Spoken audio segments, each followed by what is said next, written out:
तरी अवसात आली माधवी, ते हेतू होय नव पल्लवी.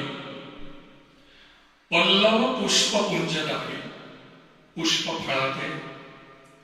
ज्ञानेश्वरीतल्या 18व्या अध्यायातली 354वी ओवी आहे. भगवद्गीतेच्या 18व्या अध्यायातल्या 15व्या श्लोकावरची माऊलींची टीका आहे.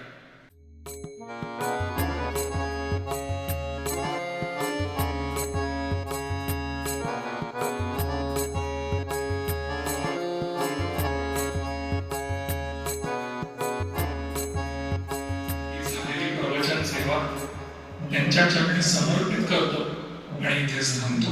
कुंडली हरी विठ्ठल श्री ज्ञानदेव तुकाराम पंढरीनाथ महाराज की जय.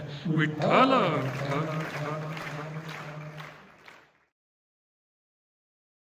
ते रामानुजाचार्यांना एकाने विचारलं एकदा की म्हणाले, महाराज मला नाम घेण्याची तर फार इच्छा आहे, पण नाम घ्यायला गेलो की ते कंठातूनच येत नाही, नको वाटतं, कंटाळ येतो. मग कसं व्हायचं माझं? ते म्हणाले, असंच व्हायचं.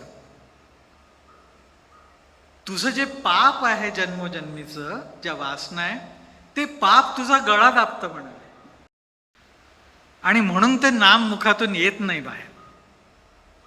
संतांनी पण हेच सांगितलंय सगळ्यांनी. अहो, नाम घ्या सगळं म्हणतात, सगळे म्हणतात, सांगतात, पण नाम मुखात येणं हे सोपं आहे का हो? एक वेळ नाम मुखातून यायला भगवंतांचं अनेक जन्मांची पुण्यही लागते. मग विचार करा की नित्य नेमाने अखंड नामस्मरण होणं किती कठीण आहे, आणि त्यासाठी आपल्यापाशी किती शुद्ध पुण्य गाठीशी पाहिजे. ते नसतं. म्हणून आपल्या परंपरेने त्यालाही एक मार्ग सांगून ठेवलेला आहे की सेवा करा, भगवंतांची सेवा करा, त्या सद्गुरु स्थानांची सेवा करा. त्या सेवेने शुद्ध पुण्य वाढेल, आणि ते जसं जसं वाढेल तसं साधन निर्विघ्न होत जाईल, असा अनुभव येतो.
तरी अवसात आली माधवी, ते हेतू होय नव पल्लवी.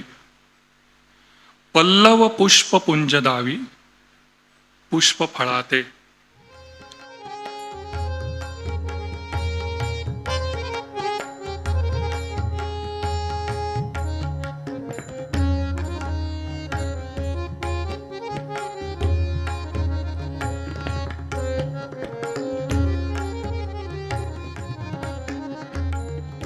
झालेली प्रवचन सेवा ही त्यांच्या चरणी समर्पित करतो आणि इथेच थांबतो. कुंडली कवरदा हरी विठ्ठल श्री ज्ञानदेव तुकाराम पंढरीनाथ महाराज की जय. विठ्ठल विठ्ठल विठ्ठल. नाथ संप्रदायामध्ये शिष्यांना आवर्जून एक बोध दिला जातो. तो बोध असा आहे की गुरुजी की बातें गुरुजी जाने.